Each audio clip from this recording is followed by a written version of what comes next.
Jika penyimpangan hukum Mendel ini terdiri dari beberapa macam, nah salah satunya adalah atavisme. Atavisme ini adalah interaksi antar gen berbeda alel yang menghasilkan filial atau keturunan dengan fenotip yang berbeda induknya. Contoh persilangannya yaitu pada kasus jengger ayam. Nah, di sini saya akan membuat satu media yaitu baling-baling kardus guna untuk mengetahui peristiwa atavisme pada 4 macam jengger ayam dan untuk mengetahui perbandingan fenotip dari keturunannya. Siapkan alat dan bahan: kardus, lem, gunting, penggaris, tusuk sate, kertas, pulpen, dan staples. Langkah yang pertama yaitu gambar pola di atas kardus. Lalu kita gunting kardus mengikuti pola yang sudah dibuat. Setelah digunting, satukan ke 4 kardus. Setelah itu, lubangi dengan jarum pentul lalu masukkan tusuk sate ke lubangnya. Lalu bentuk kardus membentuk tanda plus dan di staples agar tetap diam. Tempelkan nama masing-masing gamet pada masing-masing baling-baling yang sudah dibuat. Lalu tancapkan tusuk baling-baling ke kardus agar berdiri tegak, lalu putar baling-baling genetikanya. Kita lakukan sampai berhadapan. Jika kedua lengan sudah saling berhadapan, catat hasil percobaannya pada tabel.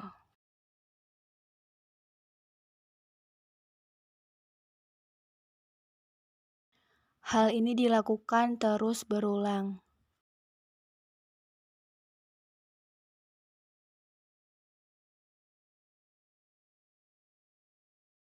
Setelah melakukan percobaan sebanyak 96 kali, didapatkan hasil perbandingan walnut, rose, pear, dan single yaitu 9:3:3:1.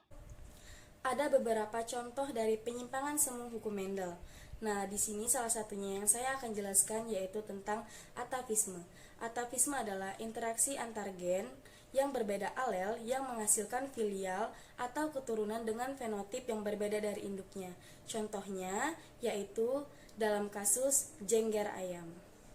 Dalam percobaan ini, saya akan menggunakan media yaitu 2 botol kaca, 1 pena, 8 kertas, dan buku tulis. Yang selanjutnya yaitu menggunakan media dengan cara memutar dan jika searah kita tulis di buku tulis. Dan lakukan lagi hal yang sama untuk memutar dan kembali memutar hingga 96 kali. Setelah dapat hasilnya dapat kita tulis di buku tulis yang telah kita sediakan. Dan inilah hasil dalam percobaan penyimpangan semu hukum Mendel, yaitu salah satunya tentang atavisme. Yang selanjutnya yaitu gen komplementer. Komplementer ini adalah interaksi antara dua gen dominan yang berbeda alel yang saling melengkapi untuk memunculkan fenotip tertentu. Apabila salah satu gen tidak muncul, maka sifat yang dimaksudkan pun tidak muncul. Contoh dari komplementer ini dapat ditemukan pada kasus persilangan bunga latirus odoratus yang terdiri dari gen C besar, C kecil, P besar, dan P kecil. Nah, di sini saya menggunakan media skin kardus untuk menentukan gen komplementer ini. Siapkan bahan-bahan yang akan digunakan untuk membuat spinner kardus ini, yaitu kardus yang sudah dibentuk polanya. Siapkan juga double tip dan juga kardus yang berbentuk lingkaran dengan diameter 17 cm, kemudian siapkan juga sedotan. Lalu rekatkan kardus yang berpola segitiga dengan kardus persegi panjang. Kemudian rekatkan kembali rangkaian tersebut ke kardus persegi panjang yang dijadikan sebagai alas. Kemudian kardus yang berbentuk lingkaran yang sudah dilubangi dengan sedotan yang kemudian akan direkatkan ke dalam persegi panjang. Lalu tempelkan juga anak panahnya.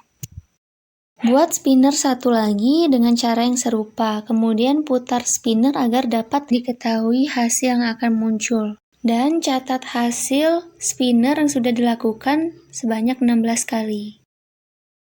Nah, yang selanjutnya adalah gen-gen komplementer.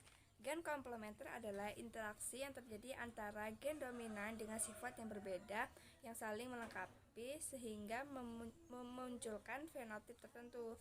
Berikut adalah contoh percobaan baling-baling gen komplementer dari contoh warna bunga Lactyrus adralatus. Siapkan bahan-bahan seperti styrofoam, lalu 2 baling-baling yang sudah kita beri alel pada ujung-ujung setiap ujung baling-baling, lalu 2 lidi, kita bisa menggunakan tusuk sate, lalu tabel yang sudah kita beri kemungkinan alel atau gamet yang akan muncul, lalu ada fenotip, turus, dan juga jumlah. Lalu masukkan baling-baling pada lidi, lalu tancapkan pada styrofoam. Pastikan baling-baling ini dapat memutar sesuai percobaan kita. Siapkan tabel untuk menyatat berapa jumlah alel atau gamet yang muncul. Lalu lakukan minimal selama 96 kali. Jika sudah selama 90 kali, maka kita akan memperoleh data yang telah kita catat terus, lalu kita hitung jumlahnya. Nah, setelah ditemukan, lalu kita analisis data, maka kita akan temukan jumlah bunga yang berwarna ungu sebanyak 59 dan bunga yang berwarna putih sebanyak 37. Komplementernya adalah sebagai berikut.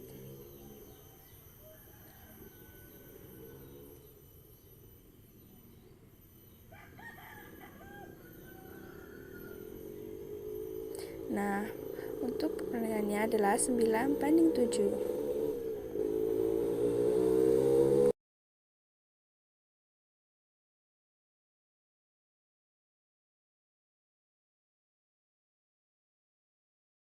Di sini saya akan bahas epistasis dominan terhadap gen yang bukan pasangannya atau tidak sealur.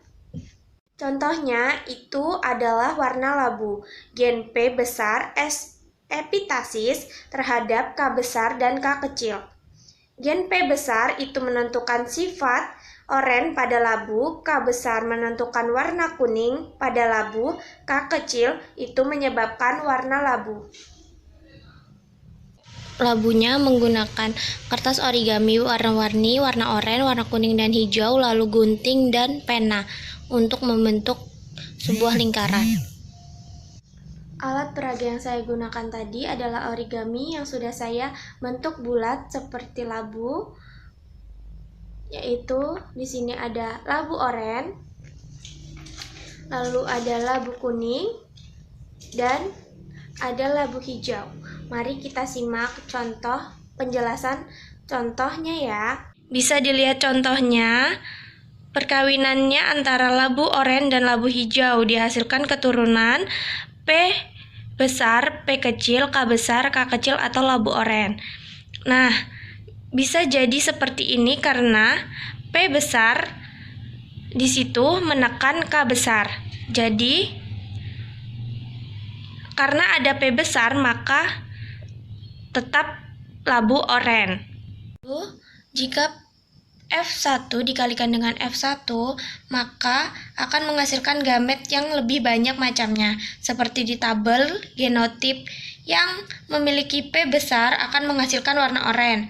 Jika ada P besar, pasti warnanya itu oranye ya. Lalu yang kuning itu tidak boleh ada P besar, tapi harus ada K besar. Nah, selanjutnya yang warna hijau ini seperti induknya, seperti induknya, yaitu semuanya kecil atau homozigot resesif. Maka setelah dihitung dengan menggunakan persilangan, dihasilkan perbandingan fenotipnya yaitu ada 12 oranye, 3 kuning, dan 1 hijau dengan macam genotip yang berbeda. Baiklah, itu saja yang dapat saya jelaskan. Terima kasih. Nah, materi yang selanjutnya adalah kriptomeri. Kriptomeri adalah sifat gen dominan yang tersembunyi ketika gen dominan ini berdiri sendiri. Namun, ketika gen dominan ini tadi berhasil berinteraksi dengan gen dominan lainnya, maka sifat yang tersembunyi tadi akan muncul. Nah, langsung saja kita simak video pembelajarannya. Contoh kasus kriptomeri adalah pada bunga Linaria marokana. Nah, gen A dominan itu menandakan adanya antosianin sehingga bunga berwarna merah. Gen A resesif menandakan tidak adanya antosianin sehingga bunga berwarna putih. Gen B dominan menandakan suasana basa pada plasma sel, dan gen B resesif menandakan suasana asam pada plasma sel. Ketika dilakukan persilangan dengan parental A besar B kecil merah dengan A kecil B besar putih, akan didapatkan gamet berupa A besar B kecil B besar, dan F1-nya adalah A besar B kecil yang berwarna ungu. Lalu dilakukan persilangan untuk menentukan F2, dan didapatkanlah gamet sebagai berikut. Lalu buatlah 5 segitiga dengan jaring-jaring berikut. Buatlah 2 buah untuk dijadikan dadu. Setelah itu, tuliskan masing-masing untuk gamet jantan pada dadu pertama, dan gamet betina dari hasil F2 tadi tuliskan pada dadu 5 segitiga yang kedua.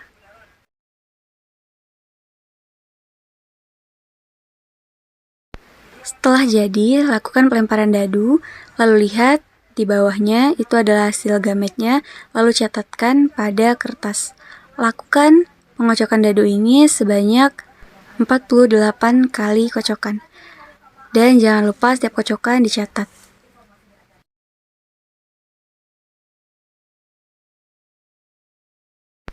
Dan setelah dicatat, didapatkan hasil genotip sebagai berikut. Dan dengan rasio genotip 9:4:3.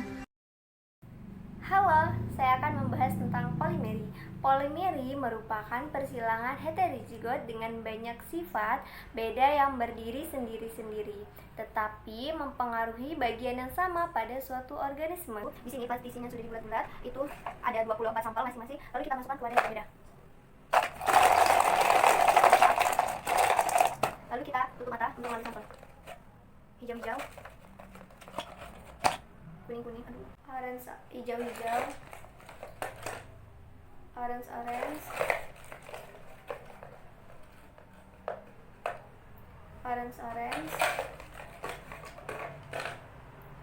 hijau orange, hijau orange.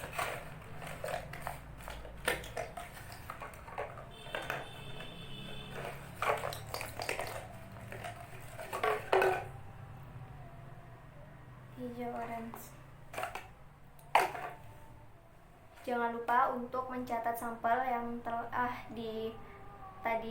Ini adalah hasil yang didapatkan dari persilangan yang telah kita lakukan. Hasil dari genotip F2 yaitu 9M besar hijau, 3M besar M kecil hijau, dan 3M kecil M besar hijau, serta 1M kecil M besar M kecil orange. Jadi, polimeri menghasilkan rasio fenotip F2 hijau berbanding orange 15:1.